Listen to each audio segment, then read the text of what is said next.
ဖွားရဲ့စပွဲလေးတခါတုန်းကမတန်မစွမ်းအဖွားအိုဟာခင်မုန်းဖြစ်သူတည်ဆုံးသွားလို့သူ့သားနဲ့အတူနေထိုင်နေအဖွားအိုရဲ့တားမှာဇနီးနဲ့သမီးလေးတဦးရှိတတ်တယ်အဖွားအိုရဲ့အမြင်နဲ့အကြအာယုံတွေဟာတစ်နေ့တစ်နေ့ပိုမူရုပ်လျော်လာတယ်ထမင်းစားနေရင်ကထမင်းဟင်းတွေဟာဇွန်ထဲကနေအမြဲတမ်းပြုတ်ကြပါတယ်ဟင်းရည်တွေဆိုရင်လည်းခွက်ထဲကနေအဖိတ်ဖိတ်အစင်စင်အဖွားရဲ့သားနဲ့ချွေးမဟာအဖွားကိုကူညီရမယ့်အစားစိတ်ပြက်ညှို့ညင်လာကြတယ်။ဒီနေ့အဖွားဟာမနှက်စာစားရင်နွားနှုတ်ခွက်ကိုလက်နဲ့တိုက်မိပြီးကြာကွဲသွားတယ်။အဖွားရဲ့သားနဲ့ချွေးမဟာဒီအဖြစ်အပျက်ကိုလုံးဝတီးမခံနိုင်တော့ဘူးဖြစ်သွားတယ်။နောက်တစ်နေ့မှာတော့သူတို့ဟာအဖွားကိုအတွက်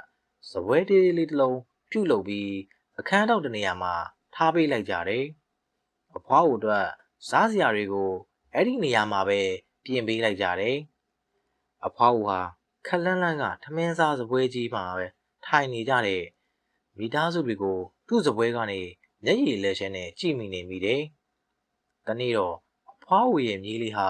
ကျမ်းမြေပေါ်မှာကစားနေတယ်။သူဟာကစားစရာဘလောက်တုံးလေးတွေကိုဆက်ပြီးကစားနေတာဖြစ်တယ်။သူ့အဖေနဲ့အမေကငိမ်ကြထားကောင်းနေတဲ့တမီးလေးကိုလာစူးစမ်းကြတယ်။တမီးလေးဘာဆော့နေတာလဲ။တမီးကဖေဖေနဲ့အမေတို့စပွဲတေးသေးလေးတစ်လုံးလုပ်နေတာ။ဒါမှတမီးကြီးလာရင်ဖေဖေတို့အတွက်ဒီစပွဲလေးကိုအခန်းတော်မှာထားပေးနိုင်မှာ။သူတို့ဇနီးမောင်နှံဟာ